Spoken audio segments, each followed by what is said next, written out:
함께 말씀 보도록 하겠습니다. 오늘 우리에게 주신 하나님의 말씀은 요한일서 5장 14절부터 21절까지의 말씀입니다. 요한일서 5장 14절부터 21절까지의 말씀입니다. 제가 먼저 읽고 여러분 읽고 하나님의 말씀을 번갈아 가면서 받들어 읽도록 하겠습니다. 제가 먼저 봅니다. 하나님을 향해 우리가 갖는 확신은 이것입니다. 곧 무엇이든지 우리가 그분의 뜻을 따라 구하면 하나님께서 우리가 구하는 것을 들어주신다는 것입니다.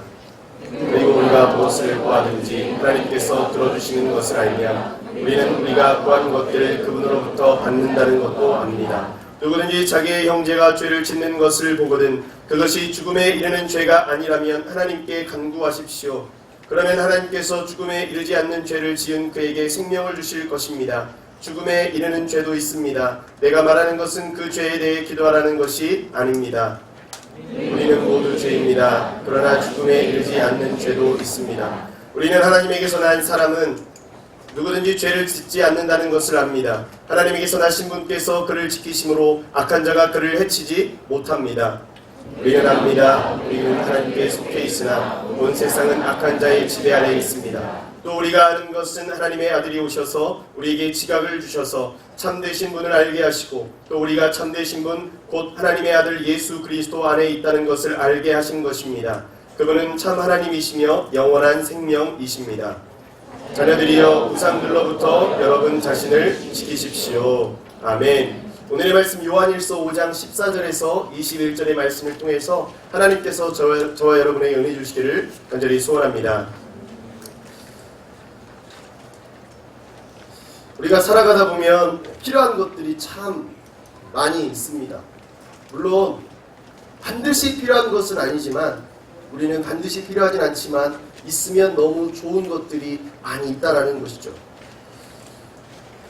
지금 이 순간 한 가지를 누군가가 여러분에게 준다면 내게 필요한 것이라고 이야기할 수 있는 것이 무엇이 있습니까? 요즘 나에게 가장 필요한 것, 내가 원하고 바라고 있는 것. 물론 많은 사람이 한 가지를 이야기하겠지만 자매를 주십시오, 형제를 주십시오, 한 가지를 이야기했지만 그 외의 것들 가운데 여러분에게 필요한 것을 구한다면 무엇을 구하시겠습니까? 필요한 것들을 다 채우고 싶지만 사실 내 힘으로 다 채우는 것이 힘들 때가 있습니다. 채우지 못할 때가 있다는 것이죠. 그래서 하다가 채우다가 안 되면 초월적 대상에게 내게서 채울 수 없는 것을 구하고 찾을 때가 많이 있습니다. 그 방법은 우리가 흔히 하는 것이고 또 우리가 이야기하는 기도라는 방법일 때가 굉장히 많이 있습니다.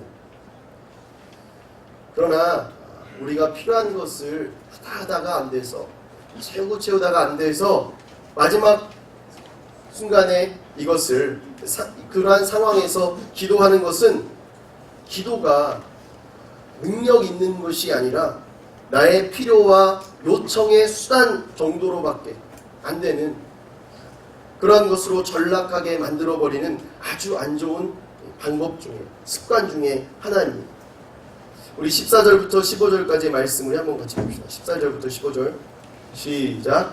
하나님을 향해 우리가 갖는 확신은 이것입니다. 곧 무엇이든지 우리가 그분의 뜻을 따라 구하면 하나님께서 우리가 구하는 것을 들어주신다는 것입니다. 그리고 우리가 무엇을 구하든지 하나님께서 들어주시는 것을 알면 우리는 우리가 구한 것들을 그분으로부터 받는다는 것도 압니다.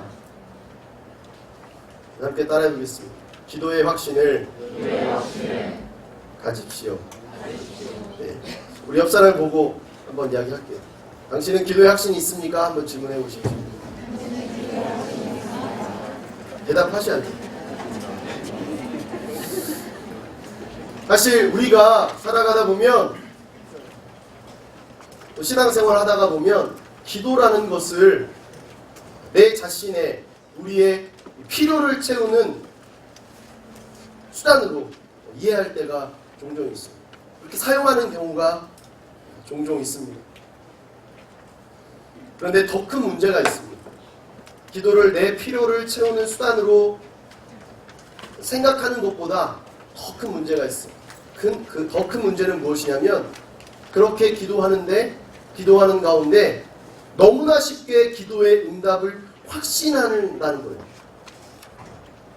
잘못된 기도를 하고 있으면서 그 기도 가운데 이 기도가 반드시 응답을 받을 것이다 라는 잘못된 확신을 내가 갖게 된다는 것이죠.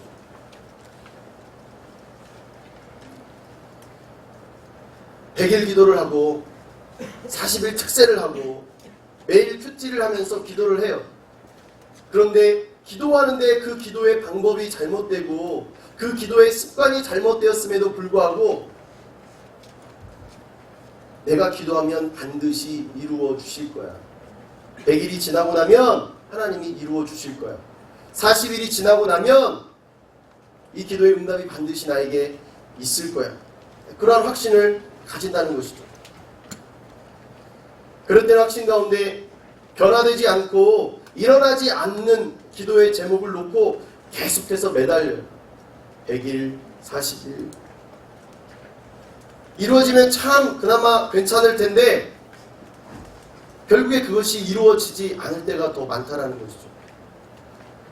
그런데 결국에 그것이 이루어지지 않으면 많은 사람들이 어떻게 이야기하는가? 내 믿음이 부족하구나. 내 믿음이 연약해서 하나님이 나의 기도에 응답하시지 않는구나. 믿음의 탓으로 그것을 돌려버린다는 것이죠. 그런데 이러한 잘못된, 왜곡된, 잘못된 그 기도에 대한 이해, 성경에서는 절대 그렇게 이야기하지 않고 있다는 거예요. 그냥 확신을 가지고 기도하면 무조건 이루어준다. 절대 그렇게 성경에서는 이야기하고 있지 않다는 거예요. 적어도 우리가 쭉 함께 나누었던 요한 1서에서는 그렇게 설명하지 않는다는 거예요. 우리 14절의 말씀 한 번 더 봅시다. 14절의 말씀 시작. 하나님을 향해 우리가 갖는 확신은 이것입니다. 곧 무엇이든지 우리가 그분의 뜻을 따라 구하면 하나님께서 우리가 구하는 것을 들어주신다는 것입니다.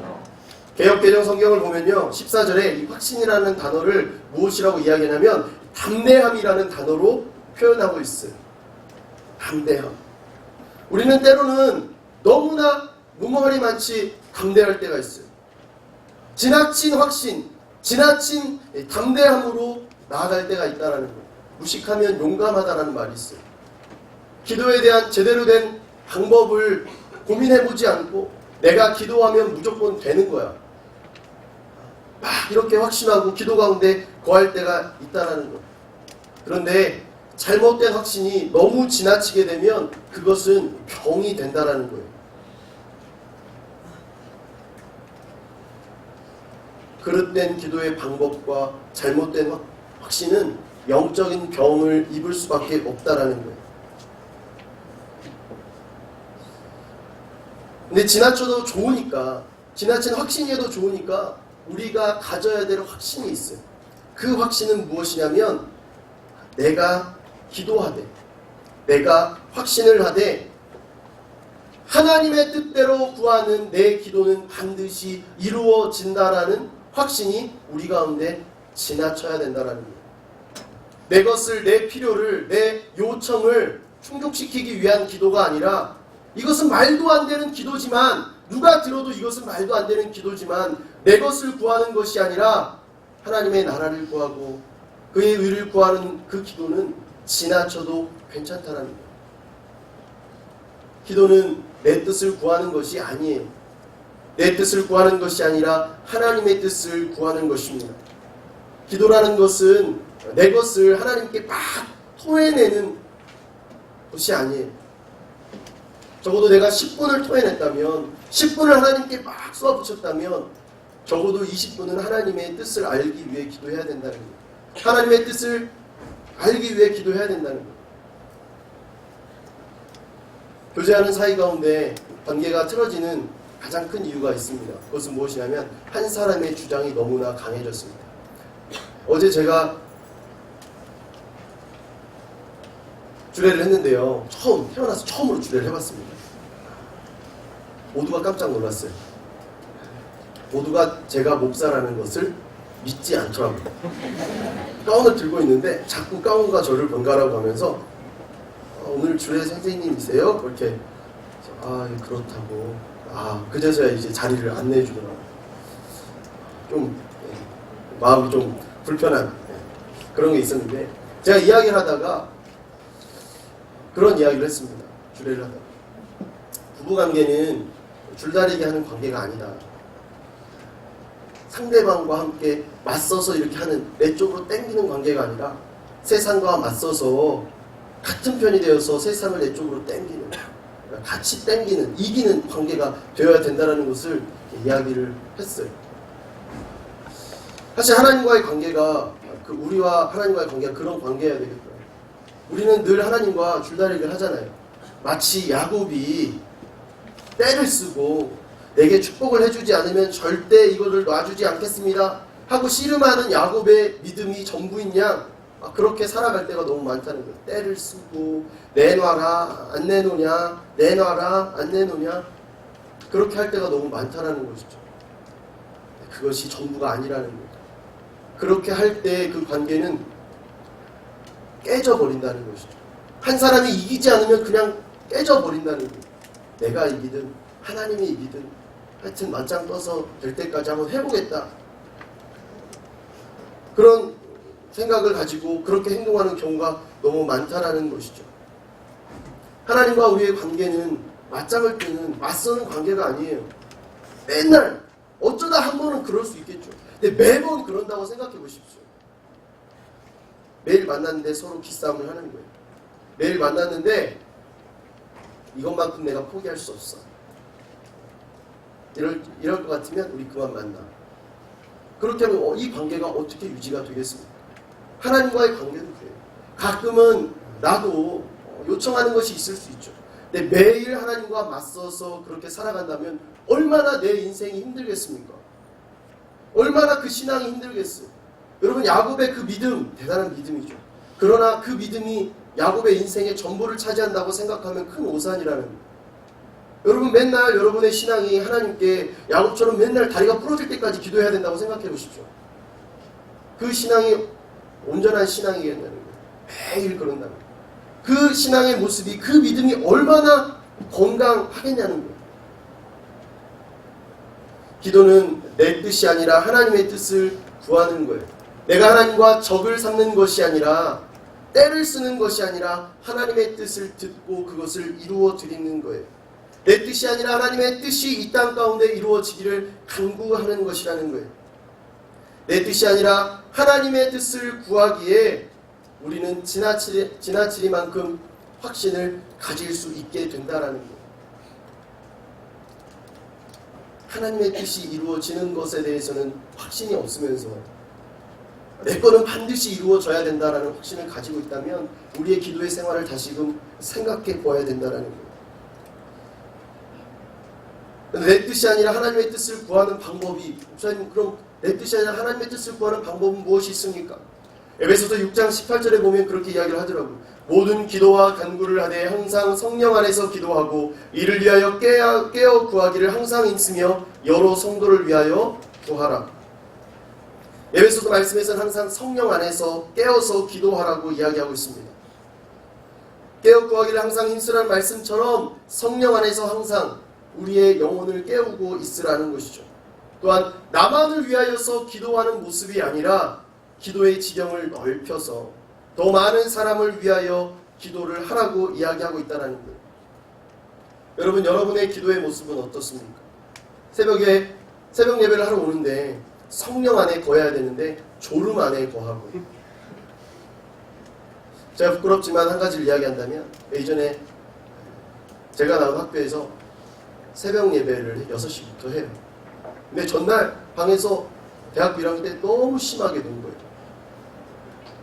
새벽 예배를 가서 분명히 찬송가를 불렀는데 일어나 보니까 아무도 없는 거예요.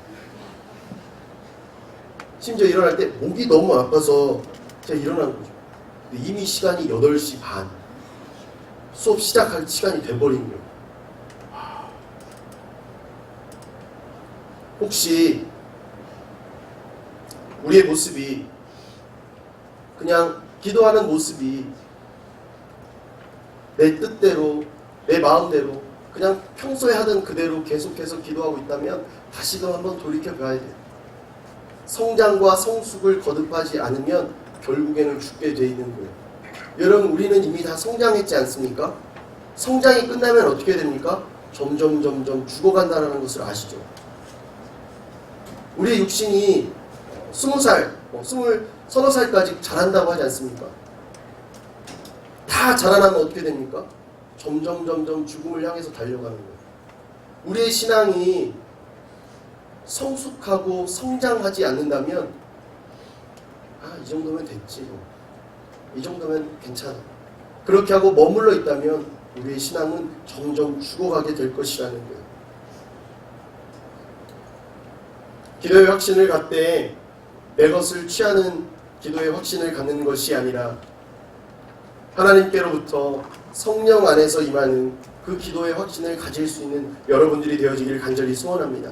또한 기도는 확신을 넘어서 응답의 지경까지 나아가기 위해서는 내 스스로 임하는 확신이 아니라 하나님께서 나에게 도와주시는 기도의 확신에 임해야 된다라는 것입니다. 우리 16절부터 17절까지 말씀을 한번 같이 봅시다. 16절에서 17절까지 말씀 시작. 누구든지 자기의 형제가 죄를 짓는 것을 보거든 그것이 죽음에 이르는 죄가 아니라면 하나님께 간구하십시오. 그러면 하나님께서 죽음에 이르지 않는 죄를 지은 그에게 생명을 주실 것입니다. 죽음에 이르는 죄도 있습니다. 내가 말하는 것은 그 죄에 대해서 기도하라는 것이 아닙니다. 우리는 모두 죄입니다. 그러나 죽음에 이르지 않는 죄도 있습니다. 여러분, 기도는 실천하는 거예요. 기도는 새벽 예배 시간에 그냥 가만히 앉아서 두 손을 모으고 읊조리는 것이 기도가 아니라 실천하는 것이 기도라는 거예요. 형제를 돕는 것에 있어서 내 주변의 이웃에게 도움을 주는 것에 있어서 때로는 물질적인 차원에서 돕는 것이 우리에게 너무나 가까운 것일 수도 있어요. 편한 방법일 수도 있습니다. 그러나 물질적인 차원에서 돕는 것뿐만 아니라 영적인 차원에서도 우리는 돕는 사람이 되어야 된다는 거예요. 이 물질적인 것과 이 영적인 것은 따로 떼어놓고 생각해서는 안 된다는 거예요. 공동체 형제가 바른 길을 갈 수 있도록 그를 위해서 기도하는 것과 또한 구제하는 것이 함께 이루어져야 한다고 오늘 말씀은 이야기하고 있다는 거예요. 형제를 사랑하면 그 형제가 바른 길을, 하나님의 뜻을 따라 하나님의 뜻을 쫓아서 살아갈 수 있도록 기도로 간구하는 것이 바른 방법이라고 이야기하고 있다는 거예요. 제가 지난주 목요일에 한 순장이 저에게 찾아왔어요. 목사님, 중보 기도팀을 만들고 싶습니다. 그런 거예요. 중보 기도를 해도 되나요? 아울리치를 갔다 온 자매였어요.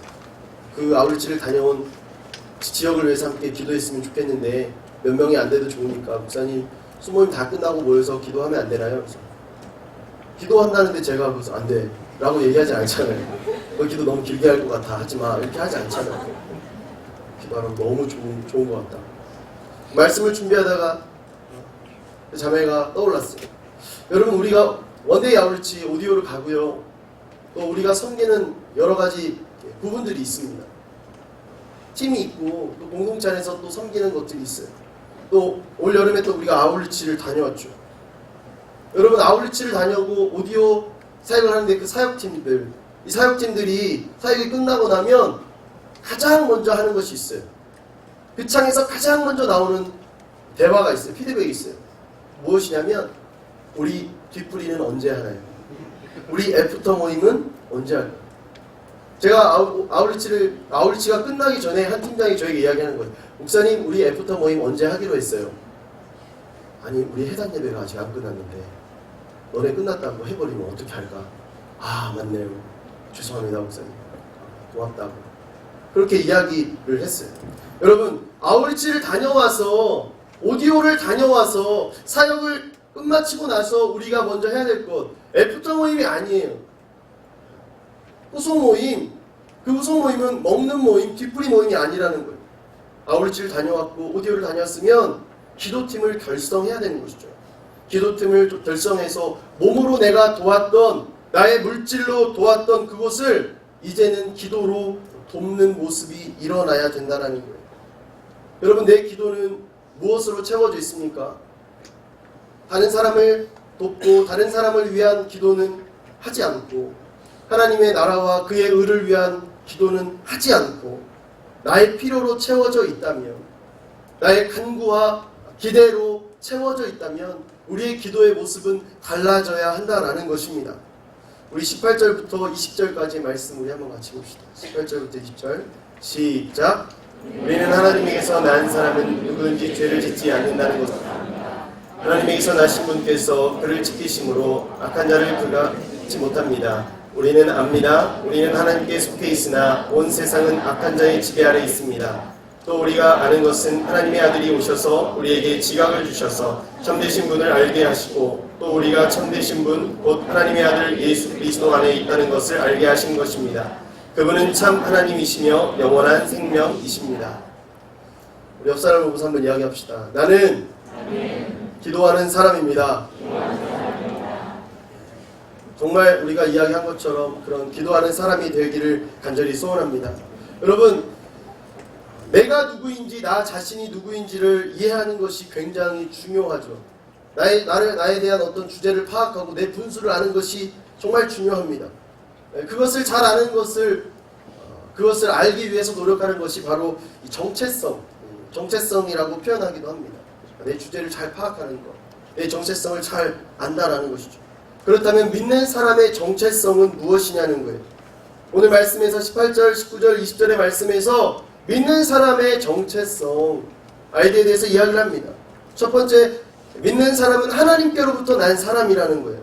또한 하나님께 속해 있는 사람이라는 거예요. 그리고 참된 자이신 그리스도 안에 있는 사람이라는 거예요. 이 세 가지를 가지고 있을 때 나를 표현하는 나의 정체성을 이 세 가지로 가지고 있을 때 우리는 성도로서 하나님을 믿는 사람으로서 살아갈 수 있다는 거예요. 여러분에게 이러한 정체성이 있습니까? 나는 하나님으로부터 난 사람이다. 나는 하나님께 속해 있다. 그리스도 안에 있다. 우리의 삶이 이 세 가지를 이야기할 수 있는 삶이냐는 거예요. 적어도 한 가지. 다른 거는 모르겠지만 나는 하나님께 속한 사람입니다. 다른 건 모르겠지만 나는 그리스도 안에 속한 사람입니다. 다른 건 모르겠지만 나는 하나님께로부터 난 사람입니다. 이야기할 수 있는 믿음의 사람이 되어야 된다는 거예요. 19절에 보면 우리는 압니다. 우리는 하나님께 속해 있으나 온 세상은 악한 자의 지배 아래에 있습니다. 둘 다 속할 수는 없는 거예요. 우리가 하나님께 속해 있지 않다면 우리는 세상에 속해 있는 거예요. 아닌데요. 전 가운데 이렇게 딱 양다리 걸치고 있는데요. 아니에요. 하나님께 속해 있지 않는 사람은 반드시 세상에 속해 있는 거예요. 반대로 말하면 나는 세상에 속해 있지 않다. 믿는 사람으로서 나는 세상에 속해 있지 않다. 그러면 나는 이미 하나님 안에 속해 있는 사람으로 살아가고 있다는 거예요. 세상 가운데 악한 자의 지배 아래 거하던 내 모습이 아직도 남아있다면 그것에서 벗어나십시오. 하나님께 속한 자녀로서의 모습을 드러내십시오. 특별히 기도 가운데 여러분의 정체성이 드러났으면 좋겠어요. 기도하는 사람으로서. 주일날 와서 여러분 기도합니까? 예배당에 제일 먼저 나와서 하는 게 뭐예요? 화장실 먼저 가십니까? 거울을 먼저 보러 가십니까? 사람들을 만나서 인사를 먼저 하십니까? 일주일 내내 세상에서 그렇게 살았다고 할지라도 적어도 주일에 예배당에 찾아 나왔으면 앉아서 예배를 준비하면서 하나님 제가 나왔습니다. 하나님 보려고 왔어요. 기도로 시작하는 예배가 되어야 된다는 거예요.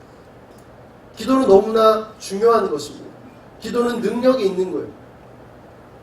만약에 내가 기도하는 사람이라고 믿는 사람이라고 이야기하면서 아무도 나에게 기도 부탁을 하지 않는다면 나는 기도의 사람이 아닌 거예요. 심지어 나조차도 내가 기도한다고 되겠어? 라고 생각한다면 나는 기도의 사람이 아니라는 거예요. 저는 여러분들이 기도의 사람이 되어지길 간절히 소원합니다. 기도 가운데 능력이 나타나는 사람이 되어지길 간절히 소원합니다. 종교개혁시대에 존 낙스라는 사람이 있었어요. 영국의 메리 여왕이라는 이 여왕이 있었는데 그리스도인들을 굉장히 핍박한 거예요. 심지어 그리스도인들을 다 죽여버리라고 이야기를 한 겁니다. 그래서 이 기독교인들, 많은 기독교인들을 죽인 이 여왕을 피해 여왕 메리라고 불러요. 그런데 이 여왕 앞에서 존 낙스라는 사람이 종교개혁을 일으키면서 밤새우면서 기도하는 거예요.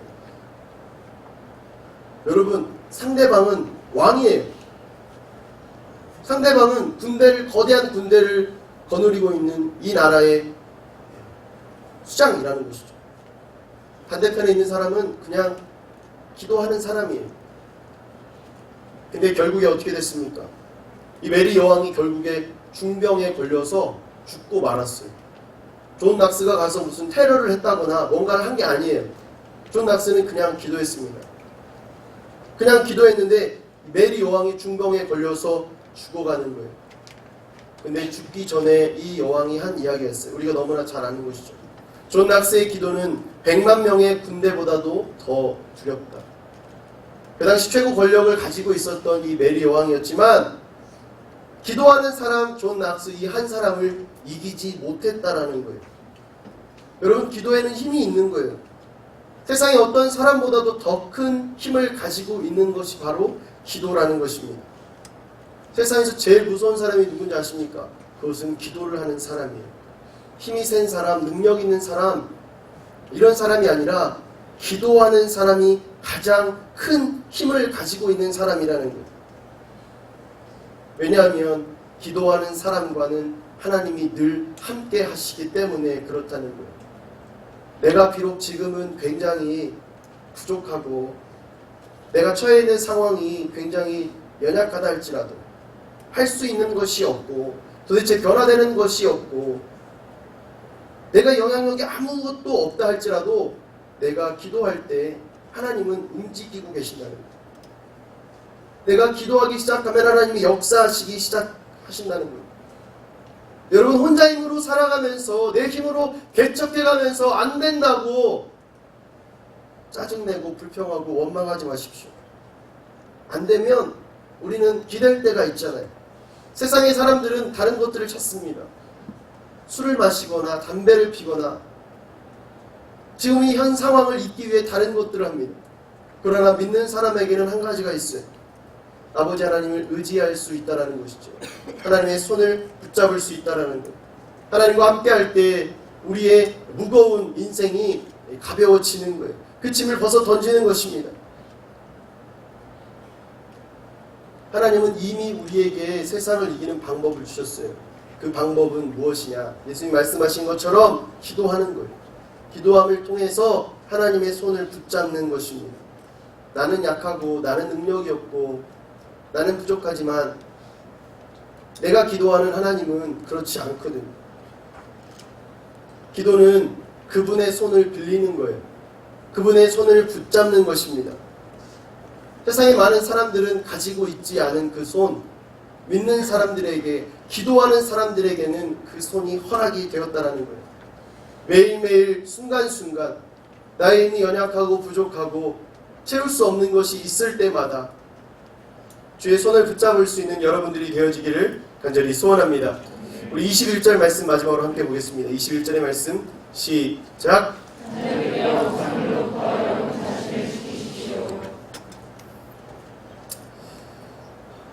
우상은 성도가 피해야 되는 것이죠.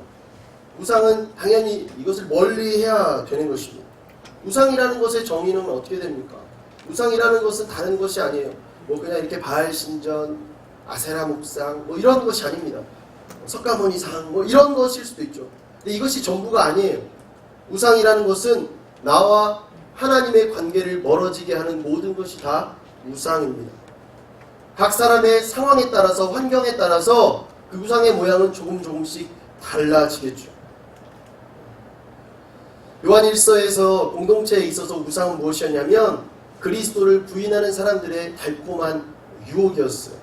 너 그리스도 그만 믿어. 떠나. 영집이 얼마나 좋니. 하나님의 능력만 믿으면 돼. 이것의 유혹이었어요. 그 당시 사람들에게 유혹은 그리스도를 부인하는 사람들의 유혹이었지만 우리에게 있어서의 우상은 무엇이냐? 유혹은 무엇이냐? 돈이 될 수 있고 명예가 될 수 있겠죠. 내 삶 가운데 있는 우상, 지금도 있는 내 우상은 무엇입니까? 무엇이 나로 하여금 하나님과 가까워지지 못하게 하고 있습니까? 기도라는 것은 내가 하나님으로부터 멀어지지 않도록 하나님과 나를 묶어놓는 끈인 것입니다. 이제 가을이 되면 포스터들이 많이 붙죠. 불조심하라고. 자나깨나 불조심. 어렸을 때 우리 막 포스터 많이 만들었죠. 불조심 아무리 강조해도 지나치지 않습니다. 이렇게 써있죠. 그런데 성도의 정체성은, 이 기도라는 것은 아무리 강조해도 지나치지 않습니다. 우리는 하나님의 사람이에요. 하나님의 자녀입니다. 우리는 기도의 사람이에요. 절대 우상 따위에게 넘어져서는 안 된다는 것입니다. 왜? 내가 하나님의 손을 붙잡고 있기 때문에. 그런데 기도를 하긴 하는데 기도를 해도 우상에 넘어지는 경우가 있어요. 왜 그럴까요? 한 번, 두 번 기도해봤는데 안 되는 거야. 아씨, 안 되나 보다. 원래 하던 방법으로.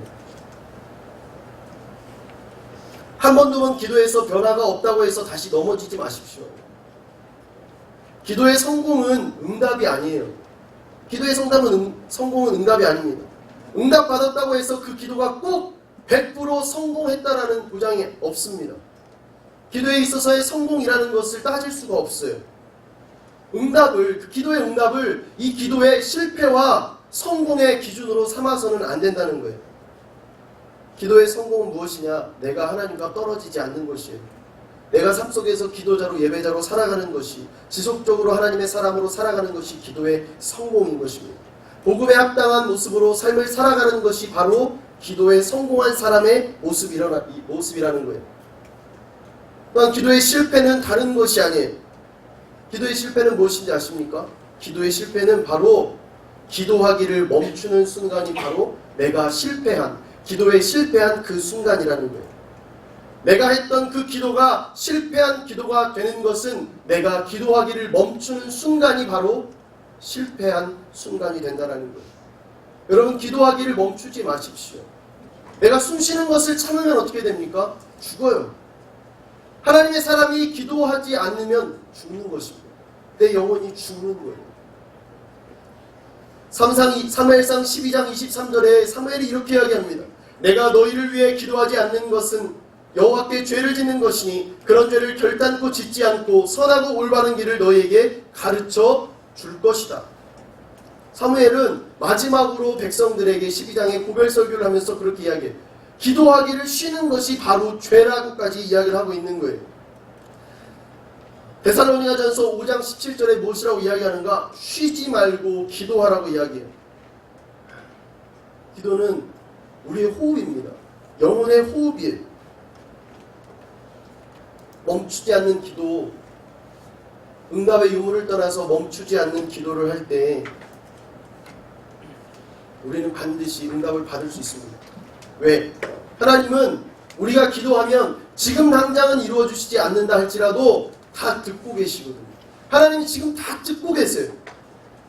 그리고 듣고 계실 뿐만 아니라 응답하시겠다고 성경에 약속하고 계십니다. 하나님은 약속하신 것을 반드시 이루시는 분이세요. 한 번, 두 번 기도에 응답이 없다고 멈추지 마십시오. 지속적으로 기도하십시오. 기도하기를 멈추지 않는 한, 쉬지 않는 한 그 기도는 반드시 성공한 기도가 될 것입니다. 우리의 삶에 내 기도가 내가 해볼 수 있는 일을 다 해보고 내가 할 수 있는 것을 다 해보고 마지막에 취하는 행동이라면, 마지막에 취하는 보험 같은 것이라면 우리의 삶을 다시금 되돌아봐야 됩니다. 우리의 신앙의 모습을 변화시켜야 됩니다. 기도는 쉬지 않는 것이 기도입니다. 기도는 멈추지 않는 것이 기도예요. 하나님의 사람이라면, 내가 하나님의 사람으로 살아간다면, 그리고 내 삶 가운데 매일매일 기도의 능력을 체험하고 살아가길 원한다면 날마다 기도함으로 주의 손을 붙잡고 주와 동행할 수 있는 여러분의 인생이 되어지기를 간절히 소원합니다. 우리 기도하며 나아갑시다.